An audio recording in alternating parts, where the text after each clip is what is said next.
my channel. This is Miss Dina Che. For today's video fam, mag-unboxing po tayo ng mga pinag-shopping namin online doon sa Temu online store. Come on fam, join me here. Okay fam, mag-start na tayo ng unboxing. This is from Temu online store.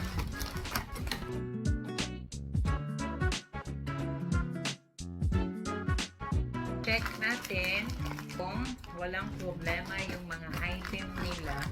Anyway fam, pwede naman i-return sa kanila yung item kung may damage siya fam. So ayan fam, sorry. Red na red si madam, malayo pa ang Valentine. Yay! Ala, bakit marami busing? Anong kasama? Ayun. So, ito yung nabili natin fam. I think ito yung parchment paper. Parchment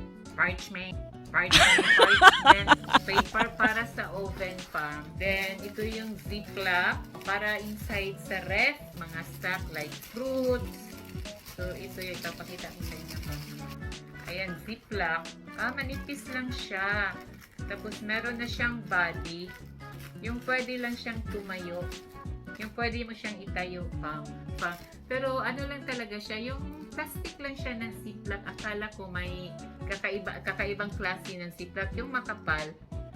So, i-file mo siya doon to sa ref, i-organize mo kung anong gusto mong ilagay. Anything fam, pwede mo siyang gamitin. Pwede mo siyang gamitin dito sa like yung mag-travel ka, like yung mga small, anong tawag nun? Mga toiletries mo, pwede siyang lagyan. So, hindi ko alam kung anong purpose nito. Binili siguro para to sa loob ng ref. Lagyan ng mga tomato, potato, at ano pa yung mga to. So, ito siya fam. So, napyapi siya. Hindi talaga maiwasan ng mga delivery na hindi masira yung box ng ino-order mo. Ziplock din siya fam. Ayan, maraming ziplock. Ziplock na color orange. Open natin fam. So, may design siya. Cute ziplock, may design. This is from Temu fam. Ito yung shinaping namin. Pero marami kaming ziplock dyan. Pero ibang klaseng ziplock naman yun. Nugget! Ibang ziplock yung nandito sa loob sa bahay. Ito may purpose. So, for fruits, vegetables. Tapos ito naman fam. Let's open this. I think, ano to?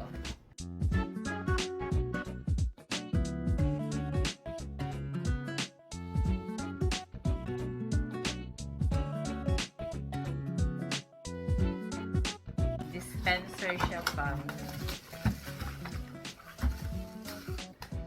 Okay fam. So, ito yung dispenser sa, pwede siyang ilagay yung foil. Yes, dispenser ng foil or parchment paper. Dito mo ilagay sa loob. So, hindi na kailangan ng scissor kasi nandito yung pang-cut niya fam. Tapos yung cling wrap, yung plastic na i-cover natin sa ulam, pwede ditong ilagay. So, bali, dalawa yung in-order namin. For foil, or yung for cling wrap, or for parchment paper. Yan, para hindi na hassle fam ba.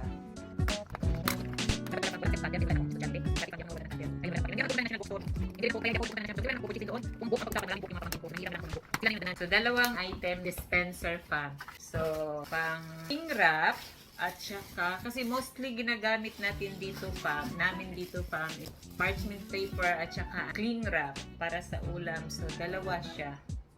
Yan. So, this is from Temu. I don't know how much ang price nito. Next, buksan natin ito. Paano ba to siya i-open, Boseng? Yung sister ko kasi ang bumili nito eh. Boseng! Paano siya i-open ba? Pakita natin. Press. I don't think so. Push. Right. Mamaya, pag na-open na siya, pinag-aralan pa kung paano siya i-open. So, dito muna tayo sa pangalawa kong bagahe. Pangalawang parcel. Ang dami nagpapadala ng parcel sa akin.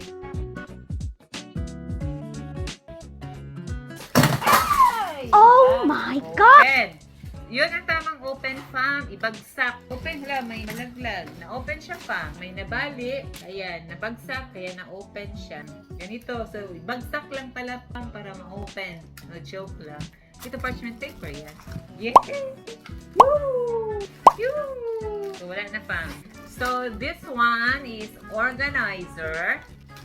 Let's check. I don't know kung para saan ang organizer ito. So, sa loob ng ref organizer. So, pwede siyang lagyan ng cheese. Have yung mga flat cheese. Yan. Bacon. Whatever. Dito ilagay ang cheese. Depending pa kung anong gusto nyo paggamitan nito. Nasa sa inyo yan. Sa amin, ang purpose nito, kaya binili to, kasi lagyan namin siya ng flat cheese or maybe cheese talaga kasi hindi nawawala ng cheese. Iba yung ano namin dispenser for cheese pang makakapal. Wala kaming pang flat. Ang na-purchase namin from Timo para sa kitchen stuff. Placemat. Mag-change na kami ng placemat. Brown na may pagka-bronze. Classic yung color niya, fam. Pati yung design niya is classic din. You know how much is this? I think this is 299 pesos for 8 pieces placemat. O, di ba mura lang siya? Pero napaka-social siya, oh. Aesthetic ang dating fa. Napaka-aesthetic niya. So, mag-change na kami ng placemat. Diba, Sag? So, let's take the placemat. Yayamanin ng color. Classy yung color niya. Kasi brown siya na may parang bronze ba yan? Bronzer sa mukha. Ganon. So, ito yung mga bagong purchase namin. Kitchen stuff pala to, fam. Hindi to kurdapya stuff. Kasawa na kurdapya. Puro na lang kurdapya. Mag-kitchen stuff naman kami. Lagi na lang si kurdapya. Diba? It's from Timo. All these items are from Timo. So, this one naman, fam, is what's this? Foot socks. Ayan na, ganito nga tailor niya. It's foot socks, fam. How much is this? 175? 175 pesos, fam. 175, 1, 2, 3, 4, 5, 6, 7, 8. 175, fam. 10 pairs of foot socks. Assorted color siya, fam. Ang cute ng mga kulay. May green, may brown, may orange, may blue, may white, may pink, yun siya, fam. May brown, may light blue, may dark blue, navy blue, may black, at saka my favorite color, yellow. So, 179, 10 pairs of foot socks from Timo. Okay, fam. Order na kayo, fam. Order na. Come on. Tag-ulan na ngayon. Kailangan ng maraming foot socks. Lalo na pag araw-araw lumalabas sa bahay. At lalo na pag nagpupungyot lang, minsan binabaha yung daan natin. So, nababasa yung mga shoes natin. Syempre, pati yung socks natin. So, we need this, fam. We need to change foot socks every day. So, you need to buy na. Come on. Shopping na kayo sa Timo. Sana all. Beke naman, Timo. Okay, so 10 pairs of foot socks, assorted color, 179 pesos from Timo. This one, fam, is clip.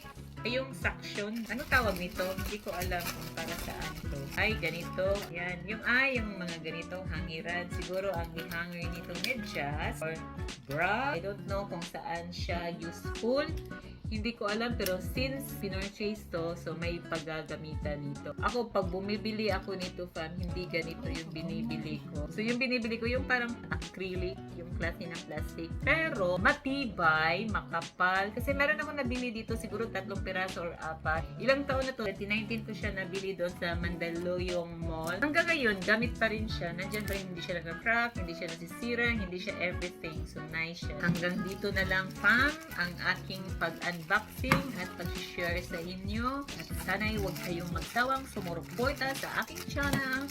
Please like, subscribe, comment down below, and share my videos. Turn on the notification bell para updated kayo sa aking mga new videos. Bye-bye! A few moments later. Nandito na yung cling wrap. Yung gagamitin, fam, para hindi mo na kailangan ng scissor or knife or whatever. So, ganito na lang. Yan.